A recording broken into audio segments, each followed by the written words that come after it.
Comment faire l'impasse au vu de la situation du vocable France-Afrique? Pour en parler, je reçois un historien, auteur et spécialiste des questions africaines contemporaines. Hamzat Boukari Yabari, bonsoir et bienvenue. Merci de me recevoir sur votre antenne. C'est un plaisir. Alors, Hamzat, vous avez écrit il y a quelque temps, vous et d'autres, un livre qui s'intitule « La France-Afrique, l'Empire qui ne veut pas mourir ». En dépit du départ des militaires français de certaines contrées africaines, le Sénégal et la Côte d'Ivoire, c'est prévu pour très bientôt, vous et d'autres, vous nous dites « soyons vigilants » car vous démontrez que cette nébuleuse, à savoir la France-Afrique, est loin de se déliter, ne cesse de s'adapter pour perdurer. Serions-nous, Hamzat, naïfs de croire que le système France-Afrique est fini ? Non, absolument pas, puisque Emmanuel Macron, dans sa conférence aux ambassadeurs aujourd'hui, a bien indiqué que pour l'Afrique, il s'agit d'une réorganisation, qu'il s'agit de rompre avec les lectures du passé, tout en gardant finalement le même mécanisme de présence française par les biais culturels, mémoriels, économiques et géostratégiques. Donc il y a une volonté effectivement de faire baisser la visibilité de la présence française dans ces anciennes colonies, de viser d'autres parties du continent africain qu'on appelle l'Afrique utile, notamment pour des motifs économiques, des pays comme le Nigeria, comme l'Éthiopie, comme le Mozambique, comme l'Angola, comme l'Afrique du Sud. Et derrière tout cela, il reste effectivement une présence française très concrète à travers le franc CFA, à travers également des réseaux d'influence qui sont encore présents. Et donc ce que nous avions démontré dans notre livre, c'est que le système de la France-Afrique est en fait un système qui est quasi officiel, qui n'est pas si caché que ça, mais qui correspond en fait à un ensemble de dispositifs qui s'adaptent en fonction justement des besoins et des circonstances. Et donc je pense qu'on est dans une période, la période Macron, où justement ces dispositifs ont été revisités, repensés pour faire face à des contestations, pour épouser également des contestations. Donc parfois, lorsque la France est concrètement chassée, on va utiliser le fait qu'elle est chassée pour dire qu'elle se réorganise. Mais on voit bien qu'elle n'a pas pour vocation, pour intérêt de quitter le paysage continental africain, parce que c'est de l'Afrique qu'elle tire une partie de sa puissance stratégique. Alors je reste avec votre ouvrage, L'Empire qui ne veut pas mourir, de larges pages sont dédiées à l'histoire. Vous nous expliquez que la France a octroyé une décolonisation en trompe-l'œil avec des logiques d'influence qui se tapissaient dans l'ombre, officieusement mais souvent criminelles, comme le système FOCAR. Donc même si ce système s'est muté, adapté par rapport aux contingences, on a l'impression que face à des données nouvelles, comme la jeunesse africaine montante, on a l'impression que ce système aura du mal, malgré tout, à perdurer. Comment voyez-vous les évolutions de ce système avec cette jeunesse africaine plus en alerte, plus conscientisée ? Alors du côté français, juste pour rester sur le côté français, Macron l'a également rappelé, il s'agira pour la France de former, d'équiper, d'armer idéologiquement des Africains qui seront toujours dans son logiciel, dans la défense de ses intérêts. Donc ça correspond donc dans le chapitre de notre livre à ce qu'on appelle la fabrication des élites modernes africaines, donc des collaborations africaines. Donc il y a toujours ce dispositif qui est encore présent à travers la formation, à travers la francophonie, à travers un certain nombre de réseaux institutionnels, officiels, officieux ou académiques. Maintenant, du côté des jeunesses africaines, alors, il y a une rupture d'une partie des jeunesses africaines qui est, entre guillemets, brute et radicale, mais il est également important qu'au niveau des États africains, on puisse proposer des alternatives, on puisse proposer des voies de sortie, et c'est en ça que les événements, les évolutions que l'on voit dans des pays comme le Sénégal, ou même dans les pays du Sahel, vont être importantes en termes de reconfiguration du logiciel de la jeunesse africaine aujourd'hui. On a besoin également de produire des imaginaires africains, panafricains, continentaux, qui font de l'Afrique le centre d'elle-même, qui redonnent justement à la jeunesse les moyens de sa souveraineté, en sachant que sur ce XXIe siècle, cette jeunesse africaine, elle est déterminée, je pense, à écrire l'histoire. Mais il faut que les États lui donnent les moyens de cette possibilité d'écrire l'histoire. Donc il y a une grande responsabilité aujourd'hui dans, je dirais, les nouveaux dirigeants qui arrivent ou qui vont arriver au pouvoir dans les prochaines années sur le continent africain vis-à-vis de cette jeunesse. Alors le système France-Afrique, dernière question à ce sujet, ne repose plus sur le tout militaire avec des barbouzeries à la Foccart ou Bob Denard. Est-ce que pour autant la France-Afrique n'est pas aussi un état d'esprit qui vient de certaines élites africaines qui sont, il faut le dire, Hamzat, responsables? Alors oui, il y a des élites africaines qui ont été produites, qui ont été aussi corrompues, qui sont le fruit de ce système incestueux entre la France et ses anciennes colonies. Alors, je dirais que ces élites continuent à se reproduire d'une manière ou d'une autre, mais il y a aujourd'hui, je dirais, beaucoup moins de facilité à s'afficher publiquement dans le cadre de ces réseaux, parce qu'il y a effectivement une veille sur les réseaux sociaux, une veille des jeunesses africaines, des mobilisations qui rendent très rapidement impopulaire toute forme d'accointance trop ostentatoire avec la France, notamment d'Emmanuel Macron, qui a, je dirais, sur ces deux quinquennats, provoqué beaucoup de rejet, d'exaspération de la jeunesse africaine un peu partout où il est passé. Maintenant, je pense que l'un des enjeux va être de produire des élites patriotes, des élites panafricaines, des élites nationalistes qui tiennent à cœur les intérêts de leur population, les intérêts de leur jeunesse. Je pense que c'est l'un des grands défis du continent africain sur ce XXIe siècle. Nous devons produire nos propres élites. Et donc, dans ce contexte-là, nous devons également avoir la mainmise sur nos systèmes scolaires et universitaires, ce qui passe par une décolonisation des logiciels de production de savoir, ce qui passe également par une décolonisation au niveau, je dirais, des relations internationales, donc la capacité à choisir de nouveaux partenaires avec lesquels traiter d'égal à égal, et aussi, je pense, par une véritable souveraineté sur des questions comme la monnaie, comme la défense, comme la diplomatie, qui n'est pas encore aujourd'hui totale. Il y a des pays africains, l'Afrique du Sud, l'Éthiopie, l'Angola, etc., qui ont leur propre diplomatie. Et il y a un certain nombre de pays africains qui, sur ce plan-là, ont encore, je dirais, de la marge pour y parvenir. Donc on a aujourd'hui un potentiel, un champ des possibles qui est en train de s'ouvrir au cours de ce XXIe siècle. Et tout l'enjeu, effectivement, c'est d'avoir des élites qui soient issues des luttes menées par le peuple et non plus des élites parachutées par, je dirais, les officines, qu'elles soient françaises ou aussi des institutions financières internationales comme la Banque mondiale et le FMI. Alors Hamzat, nous sommes en 1993-94. Un certain François Bayrou est alors ministre de l'Éducation, avait censuré au programme du bac le discours sur le colonialisme dont l'auteur était Aimé Césaire. Bayrou, pour ceux qui l'ignoraient, est l'actuel Premier ministre français. On le voit, est-ce que ce serait un exemple de cette forme de paternalisme, cette forme de mainmise sur les esprits africains, cette nostalgie de certaines élites françaises qui refusent de voir l'Afrique prendre son essor à travers la pensée, par exemple?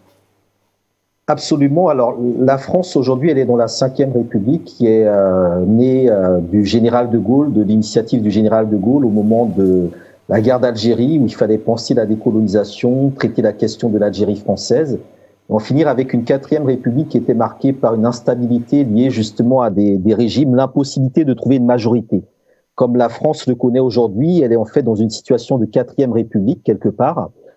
Et elle est confrontée à des contestations dans son espace, on va dire, colonial ou post-colonial. Et François Bayrou est pour moi un homme de la 3e République. C'est-à-dire que c'est un homme qui est totalement dans le schéma de la grande France, la francophonie, le modèle éducatif, la pédagogie, etc. Quelque chose qui, pour moi, ne répond pas aux attentes, aux urgences, aux considérations du moment, et qui montre plutôt la volonté de la France de repartir sur le même logiciel colonial, néocolonial, post-colonial, plutôt que de se décoloniser fondamentalement. Et ça a été manifeste lorsqu'il a été nommé Premier ministre et que la première crise qui est apparue concernait l'île de Mayotte, qui est une île qui, en réalité, appartient à l'archipel des Comores, mais qui est illégalement occupée par la France, où il a affirmé, voilà, que Mayotte, c'était pas vraiment la France, que, voilà, bon.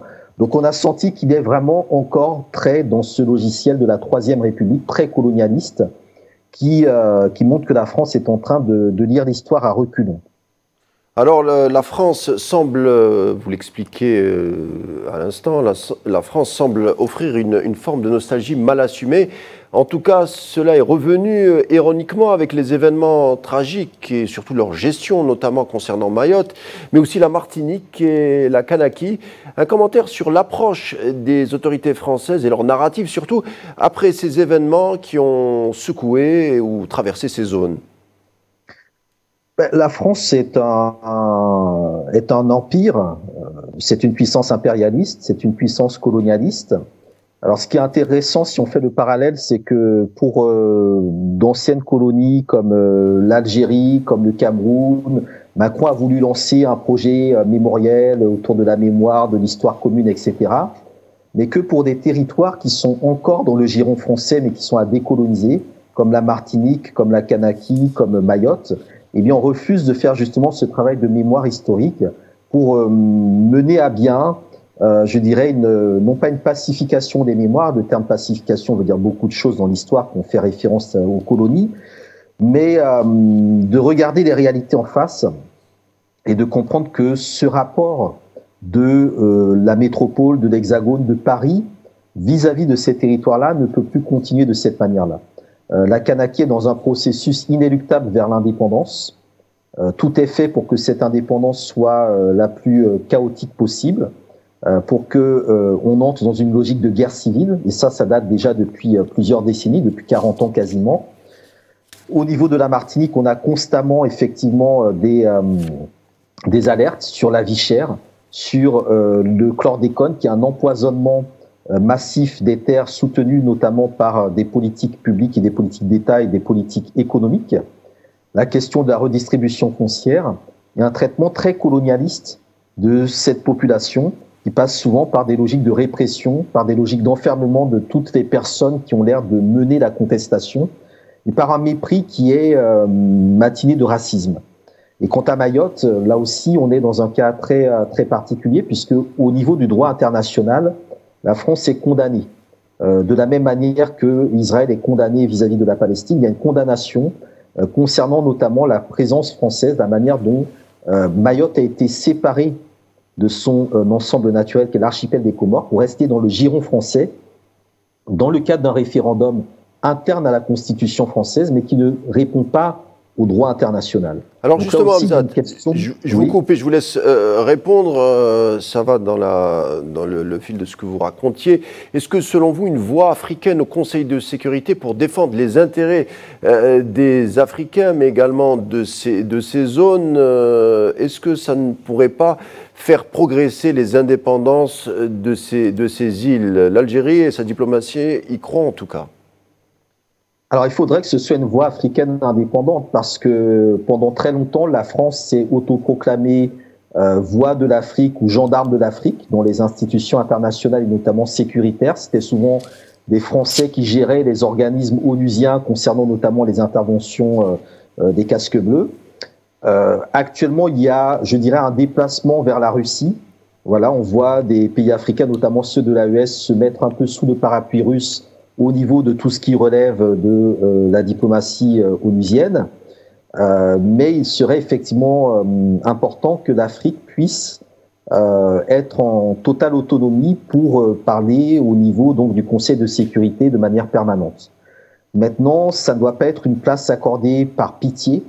Et là aussi, c'est une problématique puisque à peu près la France, l'Angleterre, la majorité des puissances impérialistes ne sont pas opposés à ce qu'il y ait une voix africaine au niveau du Conseil de sécurité des Nations Unies. Très bien. Et c'est ça, je pense, qui doit nous interroger sur le fait que sans doute veulent-ils choisir la voix africaine qui sera dans ce Conseil-là, et qui sera sur leur ligne-là. Donc il n'est pas certain que des pays qui ont des diplomaties indépendantes comme l'Afrique du Sud, l'Algérie, l'Éthiopie, le Nigeria, soient, je dirais, cooptés dans ce Conseil de sécurité en termes de voix permanente. Et après, il y a la voix de l'Union africaine, qui là aussi est quelque chose de tournant, qui répond, je dirais, à des arbitrages et dans laquelle il y a aussi des rivalités entre les États africains qui font que selon qui et la voix de l'Union africaine, eh bien, il y a aussi des conséquences sur la diplomatie continentale africaine. Alors Hamzat, l'Afrique, c'est aussi, on ne peut pas ne pas en parler malheureusement, l'Afrique, c'est aussi des foyers de tension internes, externes. Le Nigeria, prenons cet exemple, pays très riche avec un PIB à hauteur de 477 milliards de dollars et 200 millions d'habitants, semble pourtant fragile au niveau de ses institutions. On peut parler également d'une autre forme de tension, le bras de fer entre la CEDEAO, la communauté économique africaine, et les trois pays du Sahel, à savoir le Mali, le Burkina Faso et le Niger. On voit, il subsiste encore des problèmes entre peuples africains, nourris de l'extérieur sans doute, ou vous diriez plutôt que les officiels africains souffrent d'une forme de colonisation de l'ego. Qu'est-ce que vous en pensez? Alors, premièrement, les États africains, tels qu'ils sont nés, avec toutes les lacunes qu'ils ont, ils ont quand même leurs intérêts stratégiques. Alors, ce sont parfois des intérêts liés à l'élite qui est au pouvoir, à la classe qui est au pouvoir. Ce sont parfois des intérêts qui sont manipulés en partie par l'ancienne puissance coloniale en collaboration avec les élites locales, et parfois des intérêts, je dirais, qui sont liés à la grande géopolitique, qui font que le continent africain est un échiquier pour la France, la Russie, les États-Unis, la Turquie, etc. Maintenant, il y a effectivement des reconfigurations sur le continent africain dans lesquelles les Africains nous-mêmes voulons jouer un rôle décisif, nous-mêmes voulons reprendre l'initiative, et ça passe nécessairement par des ruptures. Il faut revoir aujourd'hui l'organigramme au niveau continental. Il y aura prochainement une nouvelle commission, une nouvelle présidence de commission de l'Union africaine qui sera au niveau de l'Afrique de l'Est. Il y aura un nouveau président tournant de l'Union africaine, je crois que ce serait apparemment le président de l'Angola.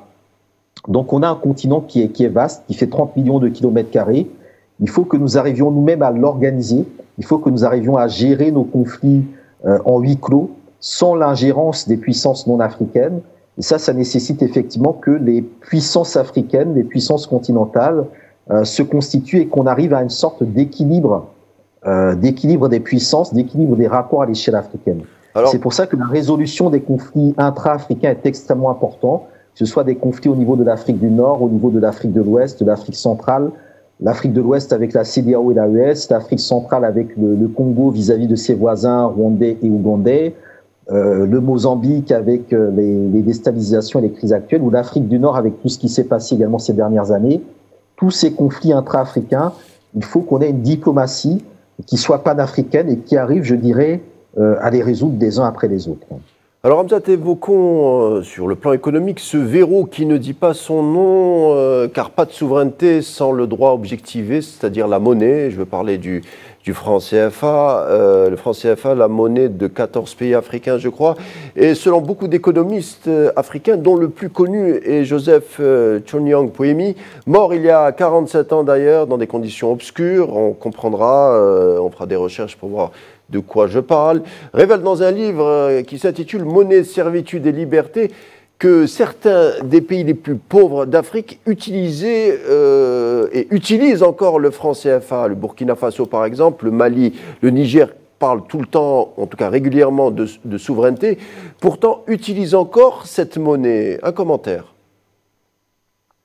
Je dirais il y a une urgence à en sortir, mais il faut en sortir de manière intelligente. Effectivement, le Burkina Faso, le Mali et le Niger sont sortis de la CEDEAO, qui est la communauté économique des États d'Afrique de l'Ouest, dans laquelle vous avez les pays qui utilisent le franc CFA et des pays qui n'utilisent pas le franc CFA, qui ont leur propre monnaie. Et en même temps, ces trois pays sont toujours membres de l'Union économique monétaire ouest-africaine, où vous avez uniquement les pays qui utilisent le franc CFA, les 8 pays qui utilisent le franc CFA. Donc là, il y a effectivement une incohérence stratégique qui doit être corrigée. Donc il semblerait que les trois pays travaillent sur leur projet de monnaie commune. Le Sénégal également, avec le nouveau président Diomaye Faye, a indiqué qu'il n'exclut pas d'aller vers une monnaie nationale si les projets de monnaie CEDEAO ne fonctionnent pas. Et enfin, il faut rappeler qu'au niveau de l'Afrique centrale, autour de la CEMAC, il y a également une crise liée, je dirais, à des questions de convergence, de stratégie économique et monétaire qui nécessitent de sortir du franc CFA. Il est urgent que les pays qui utilisent encore cette monnaie prennent leur souveraineté monétaire. Alors, reste à voir les formes dans lesquelles cette souveraineté sera prise, mais elle est nécessaire pour permettre, je dirais, de libérer, comme on dit, les moyens, les potentialités, exactement. Alors Hamza, dernière question, 2 phrases rapides parce que le temps file malheureusement. Le panafricanisme, vous l'avez étudié, vous nous en avez fait découvrir des figures. Le panafricanisme est le contraire de la victimisation et un peuple qui est détruit de l'extérieur que s'il est miné de l'intérieur, disait le penseur Joseph Kizerbo, qui a réalisé une série d'entretiens à l'époque s'intitulant « À quand l'Afrique ?» Alors je vous pose une question, Hamza, à quand l'Afrique? À quand l'Afrique? Je dirais que l'Afrique se construit chaque jour. Elle se construit avec les jeunesses, avec les travailleurs, avec les paysans, les femmes, les intellectuels, les médias comme le vôtre, qui essayent d'apporter des solutions, qui essaient d'apporter des perspectives, d'apporter des points de vue, pour que les décideurs, qui sont chacun d'entre nous peut prendre la décision de faire advenir l'Afrique aujourd'hui. Il suffit simplement, je dirais, de se lever, de se former et d'y aller. Donc je pense que chaque jour nous faisons l'Afrique. Maintenant, les difficultés auxquelles nous sommes confrontés sont immenses, mais il faut garder espoir. Elles sont en train de reculer. Je pense que l'horizon, le 21e siècle, sera très clairement le siècle de l'Afrique et le panafricanisme va jouer un rôle très important en fédérant également les diasporas africaines et en faisant en sorte que nous ayons à notre niveau une paix suffisamment forte pour avancer et pour transformer le monde avec ce dont il a besoin aujourd'hui, c'est-à-dire cet esprit d'Ubuntu, donc je suis parce que tu es, parce que nous sommes, et avec aussi cette vision qui était celle effectivement de Joseph Kizerbo, d'un humanisme africain, tout en étant vigilant sur les questions de sécurité, les questions de défense et les questions de développement endogène et autocentré. Alors Hamza, j'avais dit que c'est la dernière question. Quelles sont selon vous, rapidement, quelles sont selon vous les figures qui représenteraient le panafricanisme aujourd'hui, officielles ou connues? Alors, je ne pense pas qu'on puisse se baser sur des figures officielles ou connues parce qu'on est vraiment sur un mouvement qui est horizontal, qui est porté par différentes thématiques. Il y a ceux qui combattent sur la question des réparations, donc on peut penser notamment à Haïti. Voilà, récemment, le Premier ministre haïtien a fait un rappel en rappelant à la France la question de la dette. Il y a ceux qui se battent sur les questions de souveraineté, y compris la souveraineté économique, avec parfois des élans très nationalistes, voire patriotiques ou chauvinistes. On peut penser à quelqu'un comme Julius Malema au niveau de l'Afrique du Sud. Il y a ceux qui sont plus sur les questions de réorganisation de l'espace institutionnel et qui sont également en fonction.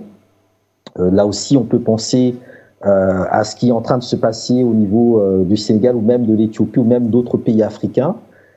Et puis, il y a également, je dirais, les dynamiques plus culturelles, économiques, géopolitiques et géostratégiques. Donc, pour moi, on est vraiment sur un mouvement qui est trop large pour être résumé à quelques figures parce qu'aucune des figures n'a justement l'envergure, je dirais, de faire le tour de la question. Donc, il faut rester sur les thématiques, la question des réparations, la question de la décolonisation sous toutes ses formes, la question également du changement de paradigme et enfin, je pense, les questions de développement endogène qui sont fondamentales. Merci Hamzat Boukari Yabara, merci de nous avoir parlé d'Afrique, merci d'avoir nourri l'échange. Je rappelle que vous êtes auteur, historien, j'espère à très bientôt et bon courage. Merci à vous, à très bientôt.